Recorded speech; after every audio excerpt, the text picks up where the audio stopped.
కూడా ఏమైపోయి వెళ్ళిపోయాయి. మొట్టమొదటి ఎవరు కోల్పోయారు? అవ్వమ్మ. అవ్వమ్మ ఏం చేసింది? స్నేహం చేసింది. ఎవరితో స్నేహం చేసింది? శత్రువుతో స్నేహం చేసింది. శత్రువు ఎవరు? అపవాది. అపవాదికి శత్రువు యెహోవా దేవుడు అని నిర్ణయం తీసుకుంది. దేవుని యొక్క ప్రణాళిక పతనం చేయాలని నిర్ణయము తీసుకుంది.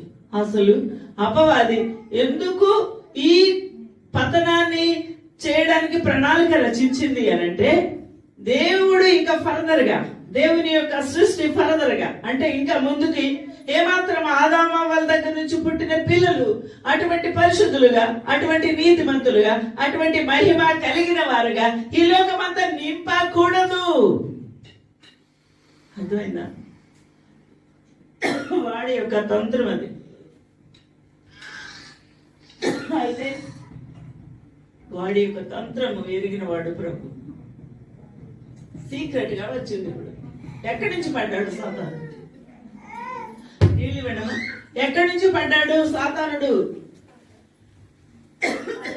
మీరు రెస్పాన్స్ చేయండి. అది పరలోకం నుంచి పడి ఎక్కడున్నాడు? ఎక్కడున్నాడు? పరలోకంలో పడి ఆదామ వాళ్ళ దగ్గర తోటలోకి వచ్చాడు. ఎక్కడికి వచ్చాడండి? తోటలోకి రావడానికి ఏమున్నాయి? కంచెలు వేసి దేవుడు భద్రపరిచిన ఆ యొక్క జీవ వృక్ష ఫలము అవన్నీ కూడా సెంటర్ లో ఉన్నాయి. ఎలా దూరాడు అపవాది? ఎలా దూరాడు? పాములాగా దూరాడు. చాలా బాగా చెప్పారు.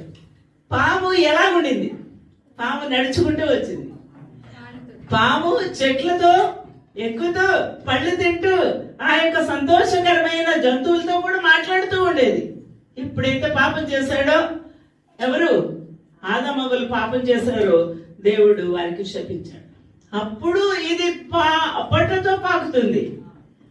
నీవు ఆ పండు తిన్నావు కాబట్టి నీకును స్త్రీకిని. స్త్రీ అంటే ఎవరు? స్త్రీ అంటే అవ్వమ్మ అని అనుకుంటున్నారు. అవ్వమ్మ ఎదురు ఉంది. యెహోవా దేవుడు ఉన్నాడు. అక్కడ ఆదాం ఉంది, ఇక్కడ సాతానుడు ఉంది. ముందు సాతానుతో దేవుడు మాట్లాడుతున్నాడు. నీకును అంటే సాతానుకి, నీ సంతానమునకును అంటే సాతాను సంతానము ఎవరైనా సరే వాడిని ఫాలో అవుతున్న వారు ఎవరైనా సరే వైరము కలగా చేస్తాను. అది గొప్ప ప్రామిస్. వాడికి గొప్ప శాపం. దేవుని యొక్క ఉగ్రత అక్కడే సాతానుకి చూపించాడు. పొట్టతో తాకడం, పళ్ళు